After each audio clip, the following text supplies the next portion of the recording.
হাওড়া আমতা local প্রতিদিনই খবরের শিরোনামে হাওড়া আমতা লোকাল। আবারও ওভারহেডের তার ছিঁড়ে বিপত্তি হাওড়া আমতা লোকালের। সপ্তাহ ঘুরতে না ঘুরতে ফের ওভারহেডের তার ছিঁড়ে বন্ধ হাওড়া আমতা শাখার ট্রেন চলাচল। দক্ষিণ পূর্ব শাখার হাওড়া থেকে আমতা যাবার সময় আমতা লোকালের ঐচির ধাক্কায় ছিঁড়ল তার। রক্ষণাবেক্ষণের কারণেই এই সমস্যা বলে অভিযোগ যাত্রীদের।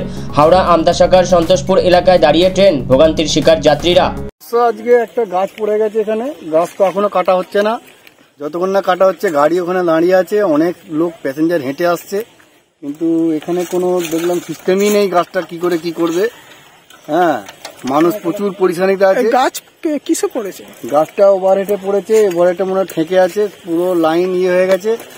আর লোক এখনো হেঁটে আসছে, লোক ওখান থেকে ঝাঁপিয়ে ঝাঁপিয়ে নামছে, বয়স্করা অনেক গাড়িতে আছে, খুবই অসুবিধার মধ্যে আছে। মানে প্রত্যেকদিন একই সমস্যা? প্রত্যেকদিন কিছু না কিছু নিত্যদিন লেগেই আছে।